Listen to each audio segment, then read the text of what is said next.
Y viéndoles ellos andar sobre el mar, versículo 49, 6:49, pensaron que era un fantasma. ¿Usted se cree que era de nuestros tiempos? Las anécdotas, los cuentos, las cosas que hablan sobre los fantasmas. La gente del campo habla de a veces la luz mala y cosas, visiones que ven y los perros que aullan y cosas. Bueno, había muchas tradiciones también antiguamente, ¿no? Creyeron que era un fantasma, imagínese, ¿qué haría usted? Y gritaron, se asustaron, porque todos le veían y se turbaron. Se turbaron, imagínense la tormenta y uno que viene apareciendo caminando por el agua. Dice, ¿qué pasó acá? Bueno, usted y yo hubiéramos hecho lo mismo, pensando humanamente, ¿verdad? Pero enseguida, primero, ¿qué lo motivó a Jesús? Si usted lee el contexto, va a ver que Jesús los vio, que ellos estaban luchando con la tormenta, con el viento.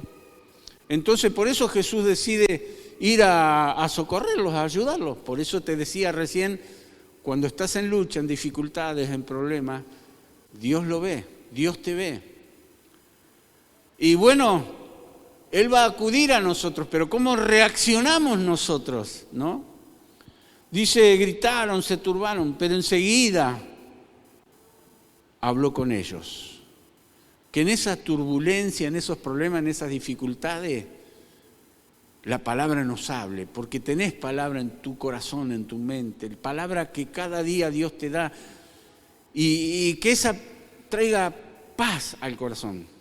Pero le dio unas palabras específicas y les dijo, tened ánimo. Decirle al que está a tu lado, tened ánimo, animate, no estás solo, no estás sola, el Señor está contigo. Yo soy. ¡Wow! Ese yo soy, desde el principio Dios se manifestó. Porque cuando Moisés le dijo, pero Señor, yo voy a ir ahí, ¿qué voy a decir? ¿Qué voy a hacer?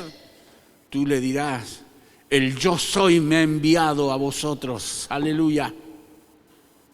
El que fue, el que es y el que será, el eterno, el siempre presente, el todopoderoso, el Adonai, el Dios suficiente para todas las necesidades de su pueblo. Yo soy, no temáis. Y subió a ellos en la barca y se calmó el viento. Y ellos se asombraron en gran manera y se maravillaron. Me hubiese pasado lo mismo, te hubiese pasado lo mismo, humanamente viéndolo. Porque aún, fíjese, aún no habían entendido lo de los panes, del milagro, por cuanto estaban endurecidos sus corazones. A veces no entendemos las diferentes situaciones que nos tocan vivir en la vida y puede suceder tener un corazón sensible, abierto, dispuesto y acercarse a Dios o tener temor, como ellos lo tenían en ese momento. Tener endurecido el corazón. ¿Cómo está nuestro corazón? Para con Dios, para con las circunstancias de la vida.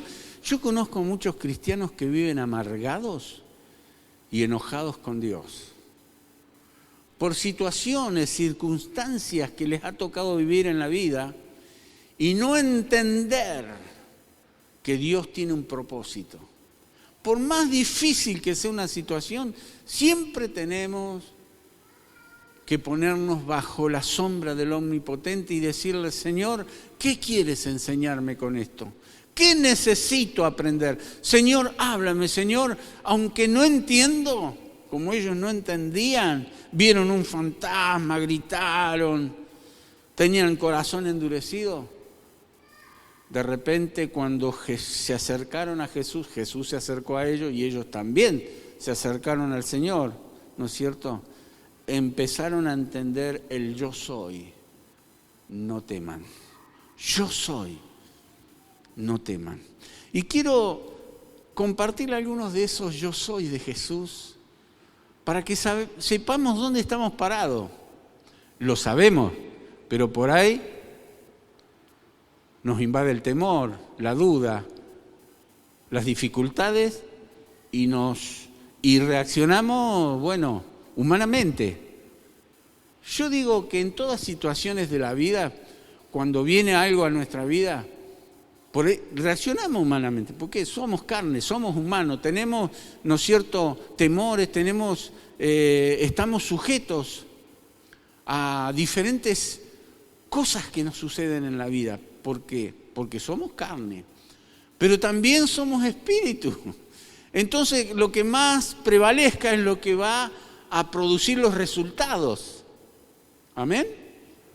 Entonces, si yo me dejo ser presa del temor, entonces, claro, se va a apoderar de mi corazón el temor, de tu corazón el temor, y el temor trae en sí castigo. Lo que uno teme, eso le sobreviene. Job lo declaró y en la Escritura encontramos muchas veces que el Señor nos exhorta a deshacernos del temor. Por eso ahí le dice a sus discípulos, yo soy, no temáis, yo soy, estoy con ustedes. Entonces, estas expresiones hablan de la identidad y son afirmaciones de su divinidad. Identidad y afirmación de su divinidad. Eso yo soy que vamos a ver algunos porque encontramos diferentes formas de manifestación de lo que Él es para nosotros. Tenés que saber bien, lo sabés, pero a veces te gana el temor o las circunstancias. Por eso el justo por su fe vivirá. ¿Qué es fe? La certeza de lo que se espera, algo que todavía no lo recibiste, pero que lo vas a recibir. Si no tienes temor, si dejas que el yo soy actúe. Cuando Jesús desarrolló su ministerio, en diferentes ocasiones dijo yo soy. Y una de ellas fue en San Juan 14:6, yo soy el camino, la verdad y la vida. Vamos a ver, allí hay 3 cosas que Él declara, ¿no?, que Él es. Pero vamos a ver a Jesús como el camino del hombre. ¿Cómo es? Jesús es el camino, pero ¿cómo es tu camino? ¿Cómo transitamos nuestros caminos? ¿Como hijos de Dios o todavía en este mundo sujeto a los problemas, a las dificultades, a los temores? La Biblia habla de que el camino del hombre es corrompido. Mis caminos no son vuestros caminos. Mis pensamientos no son vuestros pensamientos. En Génesis capítulo 6, versículo 12 dice, y miró Dios la tierra, he aquí que estaba corrompida, porque toda carne había corrompido su camino sobre la tierra. Los hombres corrompen, los hombres transitan mal, los hombres siguen sus propios caminos y así les va también, ¿no? Cómo se está autodestruyendo la humanidad. Siempre pasó y hoy en pleno siglo XXI ustedes vieron. Y no solo por las guerras. ¿Cuántas cosas suceden en la vida hoy en Argentina y en todos los países? Porque hay egoísmo, porque los hombres manejan mal los recursos que Dios les ha dado. Transitan caminos que llevan a la perdición. Y cuando se corrompe el camino, eso tiene consecuencias. Cuando uno no tiene la obediencia de seguir a Jesús en el camino o a seguirlo a Jesús como el camino, eso tiene consecuencias. Dice Job 34:11, porque Él pagará al hombre según su obra y le retribuirá conforme a su camino. O sea, como dice en otras escrituras, Dios no puede ser burlado. No pueden engañar, no podemos engañar al Señor y no dejará de recibir consecuencias no transitar el camino que es Jesús. Por eso dice el Salmo 1, verso 1 y verso 6 dice, porque bienaventurado el varón que no anduvo en consejo de malo, ni estuvo en camino de pecadores. Qué lindo, ¿no? Poder decir, gracias Señor, porque estoy sentado acá porque he decidido seguir a Jesús. He decidido tomar el camino correcto, transitar por la senda correcta. Y es doblemente feliz esa persona que no está en ese camino de pecadores ni en silla de escarnecedores. Esa palabra es burladores. Burladores, escarnecedores son los burladores, ¿no? Gente que se burla, gente que se junta a ser esclavo de las adicciones. Ayer mi hijo me llama y me dice, papá, vamos a tener que correr un poco el portón para que no haya espacio porque nos agarran la entrada como baño, ¿no? Vienen y nos orinan en la entrada. Qué tremendo, ¿no? Una falta de reverencia ante Dios, porque en definitiva es la casa del Señor. Caminos corrompidos, burladores, ¿no? Ni en silla de burladores se ha sentado. Porque el verso 6 dice, porque Jehová conoce el camino de los justos, mas la senda de los malos perecerá. El camino de los malos va a perecer. Los que se burlan, los que hacen mal, los que no deciden seguir a Jesús en el camino. En Proverbios 6, 23 dice, porque el mandamiento es lámpara y la enseñanza es luz y camino de vida, las reprensiones que te instruyen. ¿Qué hacen? La palabra nos instruye y es camino de vida. Por eso, desde pequeñito, nosotros tenemos las clases para los niños. ¿Por qué? Porque instruye al niño en su camino y aunque fuere viejo, no se apartará de él. Tenemos que marcar el camino. Y bueno, yo y vos hemos decidido que el camino de pecadores no nos conviene, nos destruye, nos condena, nos hace daño, nos da una vida de tormentos, de fracasos, de perdición. ¿Y qué es lo que tenemos que hacer nosotros? Cada día hacer más firme nuestra vocación y elección, porque todos los días estamos ante esos dos caminos, el camino ancho que lleva a la perdición y el camino angosto que lleva a la vida eterna. Ese camino que hemos decidido transitar, que es angosto, pero que es de felicidad, de bendición, de éxito, de romper ligaduras, ataduras, ese camino es Jesús. Y es el único medio para llegar a Dios y obtener la salvación, el único. Por eso a veces hablando te ha pasado a vos también, hablando con gente, y sí, todos los caminos llevan a Dios. Y yo a más de uno le he dicho, no todos los caminos llevan a Dios. Hay un solo camino que lleva a Dios. La Biblia dice, porque hay un solo Dios y un solo mediador entre Dios y los hombres, Jesucristo hombre. Jesús vino para marcar ese camino, ese sendero hacia Dios. El camino sirve para conectar lugares, ¿verdad? Los caminos se hacen cuando ando por la sierra y veo adelantos y veo autovías y veo caminos buenos, porque hay caminos llenos de baches, pedregosos, precipitados.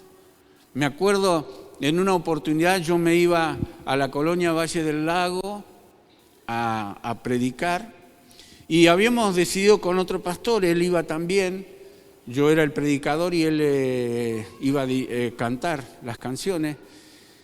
Y yo iba con Nilda y los chicos y todavía las altas cumbres era de ripio, bastante peligroso, 2x3, un auto caía, ¿no es cierto?, por el precipicio, por ir a velocidad y el auto en el ripio se va, por más que lo frené. Y bueno, teníamos en ese tiempo él un Falcon, yo también un Falcon. íbamos, ¿no? Y como jóvenes, yo en ese momento tendría 26, 27 años, y ya estábamos pastoreando aquí hacía años, ¿no es cierto?, desde el año 83 a los 22 años, así que ya hacía como 4 años, y todos los años me invitaban a predicar y iba, una bendición. Esa colonia es un lugar de 200 hectáreas, aquí en el dique La Viña.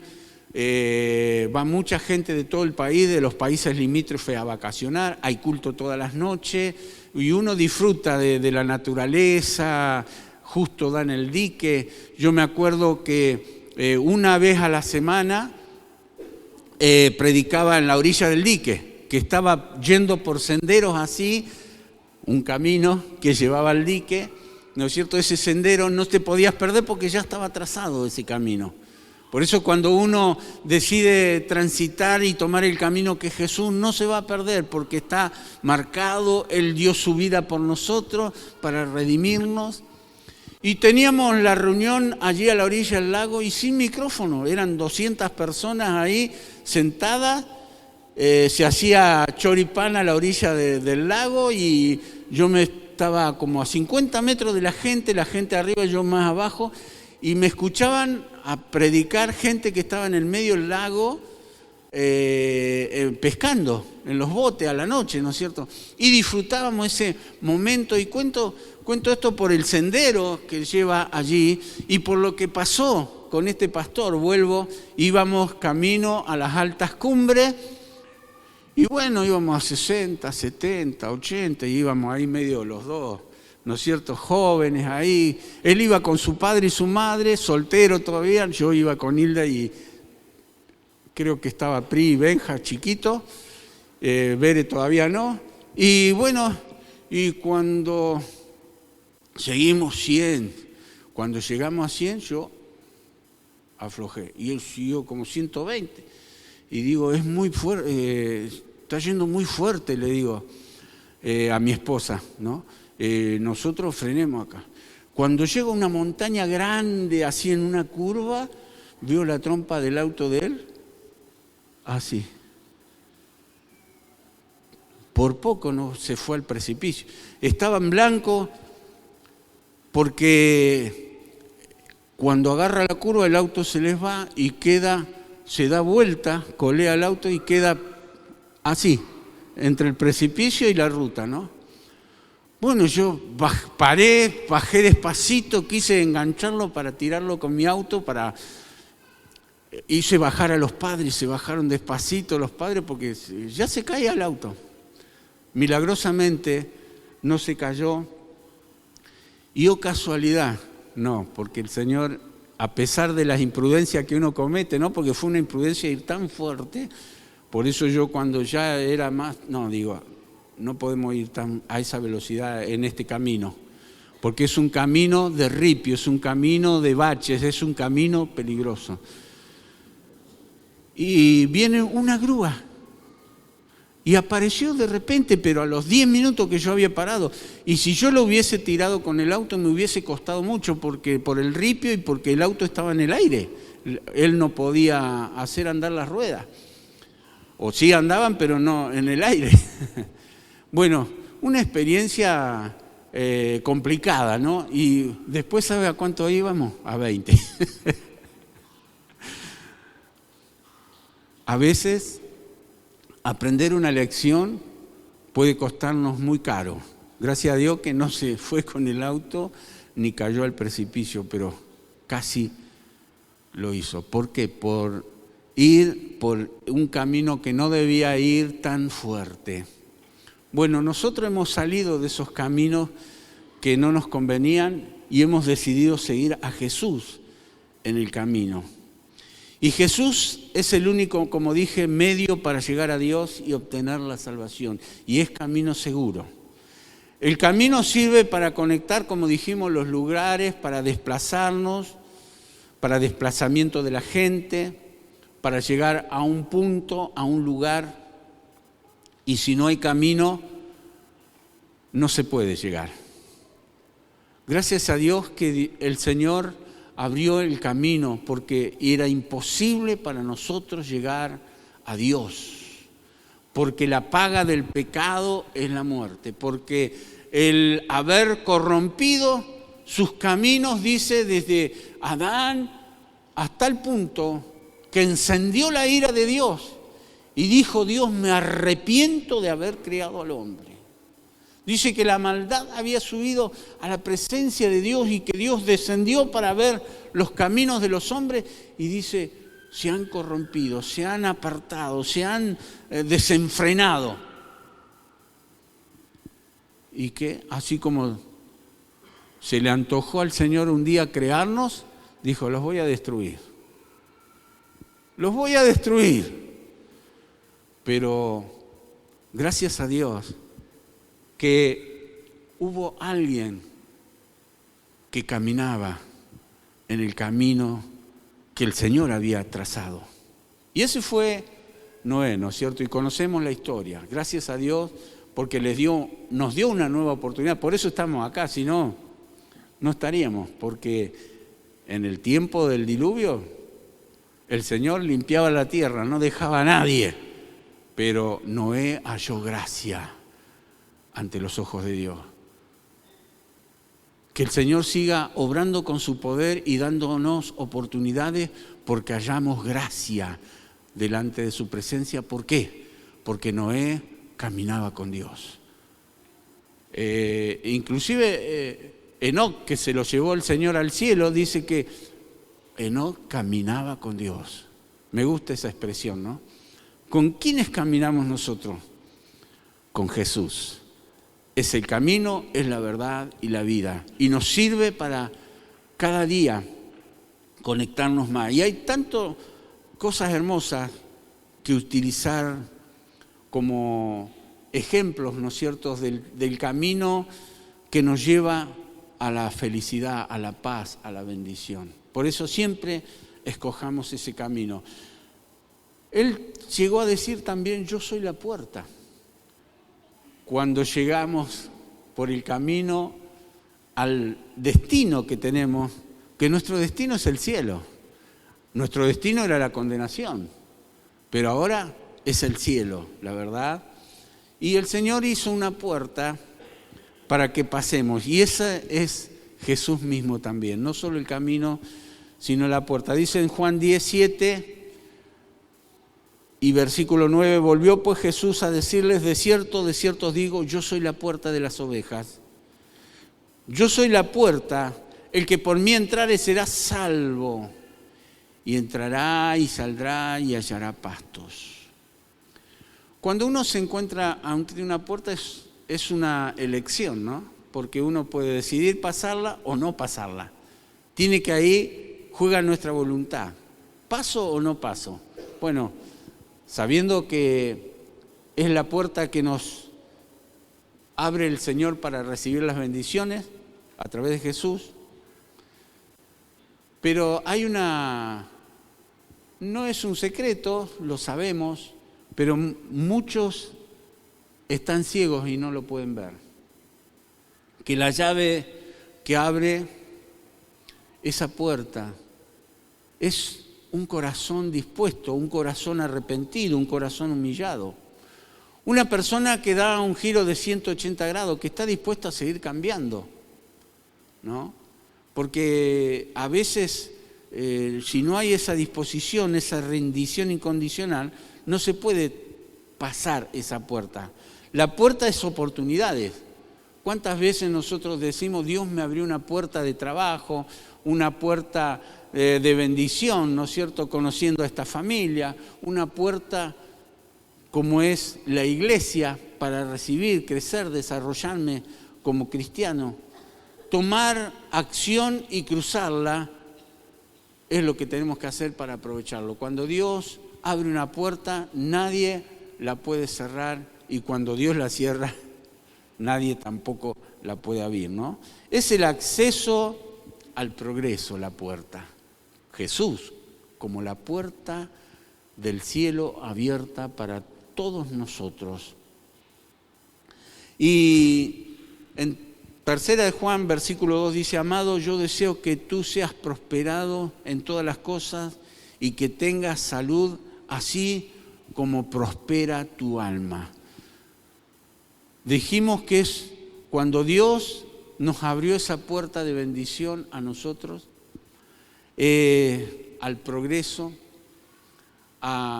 de las tinieblas a la luz, de la muerte a la vida, de la condenación a la vida eterna con Él. Creo que ninguno de nosotros tenemos que descuidarnos para perder esa bendición maravillosa que el Señor nos dio, ¿no? Jesús también dijo, yo soy el pan. No solo nos proveyó el camino hacia Dios, nos abrió las puertas de bendiciones a través de Jesús, porque el que tiene al Hijo tiene la vida. Vida presente y vida por toda la eternidad. Y el Señor se encarga de sustentarnos. Dice que Él sustenta todas las cosas con la palabra de su poder, ¿no? Y Jesús es ese pan vivo que descendió del cielo. En Juan capítulo 6, Él dijo en el verso 35, 41, 51, yo tomé algunos versículos, usted puede leer todo el capítulo 6, es fascinante. Jesús le dijo, yo soy el pan de vida. El que a mí viene, habían ellos experimentado el milagro de la multiplicación de los panes, del pan que comemos todos los días, del pan material, podemos decir, ¿no es cierto? Bueno, pero Él también quería que supiese sus seguidores, nosotros, que Él es el pan que nos alimenta. Soy el pan de vida, el que a mí viene nunca tendrá hambre. Y el que en mí cree no tendrá sed jamás. Murmuraban entonces de Él los judíos porque había dicho, yo soy el pan que descendió del cielo. Yo soy el pan vivo que descendió del cielo. Si alguno comiere de este pan, vivirá para siempre. Y el pan que yo le daré es mi carne, la cual yo daré por la vida de este mundo. Claro, acá algunos grupos malinterpretan esto, ¿no es cierto? Cuando dijo, yo soy el pan y mi carne daré por la vida del mundo, estaba hablando de su sacrificio en la cruz del Calvario. Mi carne doy, pongo mi cuerpo para darle vida al mundo. Y otros interpretan, ¿no es cierto?, de la transustanciación, que cuando practican la liturgia y participan de la comunión, creen que están comiendo el cuerpo de Cristo, porque acá Él dice, el que no come mi carne y bebe mi sangre, ¿no es cierto?, pero estaba dando el sentido espiritual, simbólico, y lo que en realidad estaba hablando de que Él daba su vida en rescate por este mundo. Y cuando le hablaban al pueblo de esto, ellos entendían un poco más tal vez que nosotros. ¿Por qué? Porque conocían la Escritura, conocían lo que Dios había hecho en el desierto, y más, Jesús lo mencionó, ¿no es cierto?, cuando vuestros padres comieron el maná en el desierto y perecieron, pero el que comiere de este pan vivirá eternamente. Y le estaba dando el sentido espiritual, ¿no? Comer de la palabra de Jesús, comer de su presencia, alimentarse de la presencia. Por eso hablaba, bienaventurados los que tienen hambre. Los que tienen hambre, hambre de la palabra, hambre del Espíritu, hambre de la presencia del Señor.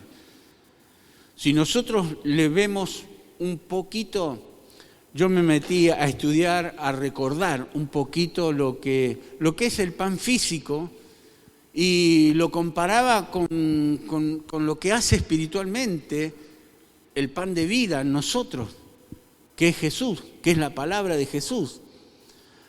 El pan sabemos que es indispensable para la vida de la humanidad, ¿no?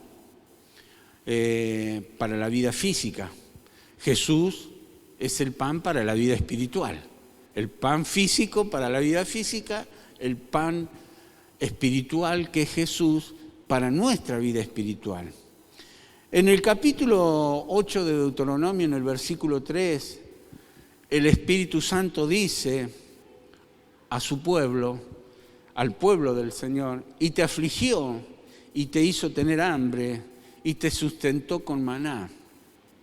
Comida que no conocías tú ni tus padres la habían conocido, para hacerte saber que no solo de pan vivirá el hombre, mas de todo lo que sale de la boca de Dios vivirá el hombre. Y Jesús lo mencionó esto, ¿no? No solo de pan vivirá el hombre, sino también de toda palabra que sale de la boca de Dios. Jesús lo utilizó para predicar. Ahora, uniendo el pan natural al sentido espiritual que es Jesús.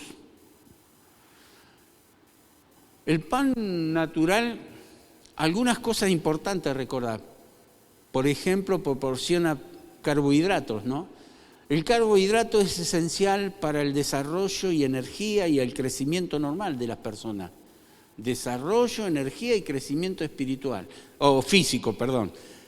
Llevarlo al sentido espiritual, si nosotros comemos del maná vivo que descendió del cielo, que es Jesús, de su palabra, nos instruimos, nos nutrimos, la estudiamos, la escudriñamos, vamos a tener desarrollo, energía y crecimiento, pero en el espíritu, en nuestra alma, sabiendo quién es Dios para nosotros. El pan natural provee fibras al cuerpo, esencial para el desarrollo digestivo y prevención de enfermedades. El pan espiritual, ¿no es cierto? Comemos de ese pan que es la palabra del Señor, que es la presencia de Jesús en nuestras vidas, y es un desarrollo en nuestra vida, nutriéndonos, porque ustedes saben que así como el pan físico es esencial para la vida, el pan espiritual es esencial para el alma y para el espíritu. Y trae prevención de enfermedades. Cuando la palabra de Dios toma control en nuestro ser, ¿qué hace la palabra? Nos nutre de sabiduría, de bendición para ser buenos mayordomos en nuestro andar, ¿no es cierto? En hacer cosas que a nuestro cuerpo no le hagan daño, sino le hagan bien, cuidarnos. Ayunar es un buen método para hacer que el cuerpo se descongestione, se liberen de las toxinas y de enfermedades y de cosas. Es bueno, si usted no tiene el hábito de ayunar, hágalo porque es bueno, es saludable y aún hasta la ciencia lo recomienda, ¿no? Bueno, provee vitamina, el pan natural provee vitamina B que produce energía, formación de glóbulos rojos, mantiene nuestro sistema nervioso saludable. Llévelo al sentido espiritual. Energía, formación de glóbulos rojos que tiene que ver con nuestra sangre, con la salud de nuestra sangre corporal. Pero piensa en la sangre de Jesús que nos cubre, que nos limpia, que nos protege, que nos sana, que nos llena de energía, de bendiciones.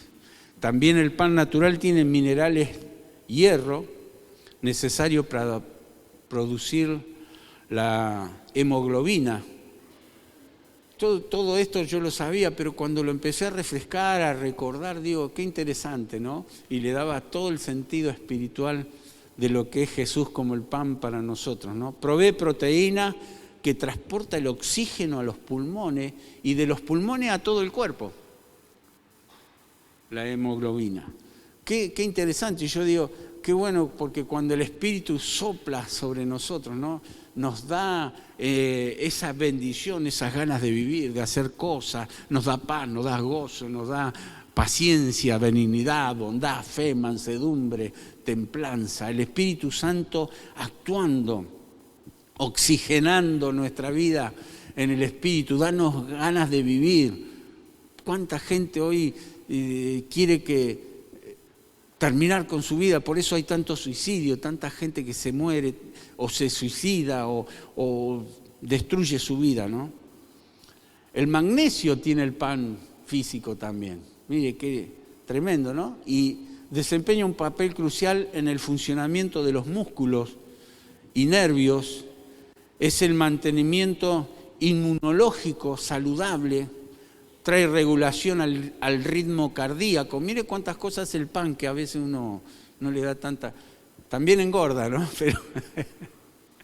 Pero bueno, si usted sabe administrar el alimento, va a producir todo eso. Saludable, regulación del ritmo cardíaco, salud ósea, aporta para la energía, función enzimática y la síntesis, o sea, proteínas, nuevas proteínas al cuerpo, también para el ADN. Pensá en Jesús, ¿no? Gracias a Dios por el pan nuestro de cada día. Cuando Jesús enseñó la oración del Padre Nuestro, dijo: el pan nuestro de cada día, dánoslo hoy. Y que podamos nosotros, porque muchos seres humanos, estaba en estos días también repasando cuando sea el tiempo del fin, dice que 2/3 de la humanidad, hoy somos más de 8.000 millones de personas, 2/3 de la humanidad van a ser destruidos por Dios por no haber aceptado, por haber rechazado, por no haber transitado el camino que es Jesús, por no haber pasado por la puerta que es Jesús, por no haber comido del pan vivo que descendió del cielo que es Jesús. 2/3, eso está hablándonos, haga usted la diferencia, ¿no es cierto?, como de más de 5.000 millones de personas que de un plumazo van a desaparecer, por haber desobedecido, no aceptado, rechazado lo que tanto le costó a Jesús y lo que tanto le costó a Dios mismo entregar a su Hijo. Pero gracias a Dios por los que estamos comiendo de semana. En esta mañana fría que podríamos haber seguido en casa, gracias a Dios por los valientes, como dije hoy, el pan también tiene fósforo, que ayuda a la formación y mantenimiento de los huesos, dientes fuertes, reparación de células y mucho más. Pensá en Jesús. Dice que el salmista hablaba que mientras callé se envejecieron mis huesos en mi gemir todo el día, cuando no le pidió perdón a Dios, pero cuando le pides perdón al Señor, tus huesos aún reciben el calcio, la fortaleza, el fósforo del Espíritu Santo, aleluya. Qué maravilloso, qué saber que tenemos a un Dios que tiene todo en cuenta, ¿no? Cuando les dio el maná en el desierto, era un pan que tenía todos los nutrientes, como un tipo de pan, que tenía todos los nutrientes para que vivieran tantos años en el desierto, imagínense. No tenían verduras, no tenían frutas, no tenían todo lo que el cuerpo necesita, y sin embargo ese pan, que era un pan especial, por eso lo dice Jesús allí, que no conocían los padres de ellos, pero que el Señor se los dio para darles vida. Y quiero mencionar por último rápido, yo soy el alfa y el omega. El principio y el fin, el inicio y culminación de todas las cosas. Todo empezó con el Señor y todo va a terminar con el Señor. Y gracias a Dios que aunque el justo con dificultad se salva, estamos firmes. Seguí firme, permanecé firme, porque Él es el alfa y la omega, dice Apocalipsis capítulo 1, versículo 11 y 17, y les decía: yo soy el alfa y la omega, el primero y el último. Escribe en un libro lo que ves y envíalo a las 7 iglesias que están en Asia. Este mensaje, yo soy el alfa y el omega, yo soy el principio y el fin, el primero y el último, es un mensaje para la iglesia. Iglesia, tengamos en cuenta que hay un fin que viene. Ya al principio lo hemos visto, nosotros tenemos un principio y Dios ha querido que en este tiempo de la historia de la humanidad nosotros estemos, y seguro que son los últimos tiempos. Muchos coincidimos en declarar que son los últimos tiempos. No sabemos cuánto tiempo más nos queda, pero sabemos que el Señor, que es la puerta, está ahí,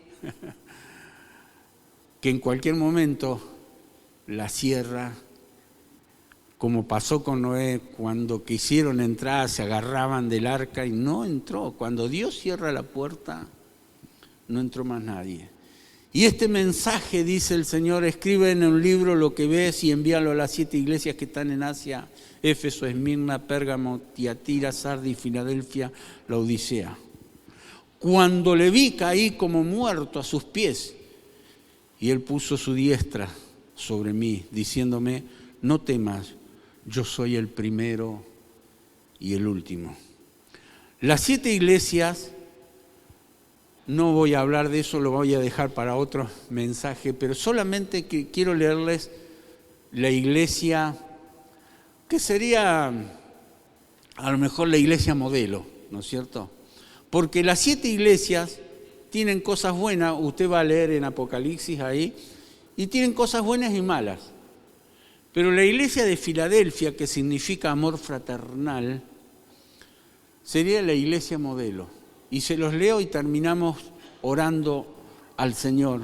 Solamente lo de la iglesia de Filadelfia, que está en Apocalipsis capítulo 3, versículo 7 al 13, dice: escribe al ángel de la iglesia en Filadelfia. El ángel era el líder, el pastor de la iglesia.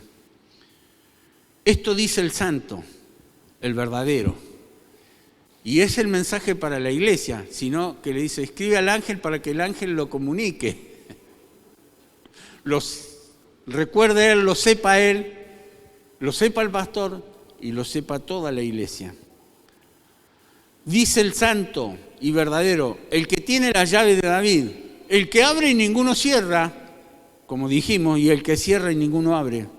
Yo conozco tus obras, dice el Señor. He aquí que he puesto delante de ti una puerta abierta, la cual nadie puede cerrar, porque aunque tienes pocas fuerzas, has guardado mi palabra y no has negado mi nombre. He aquí yo entrego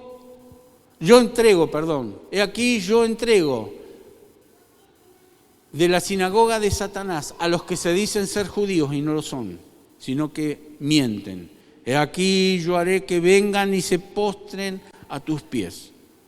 Reconozcan que yo te he amado, por cuanto has guardado la palabra de mi paciencia.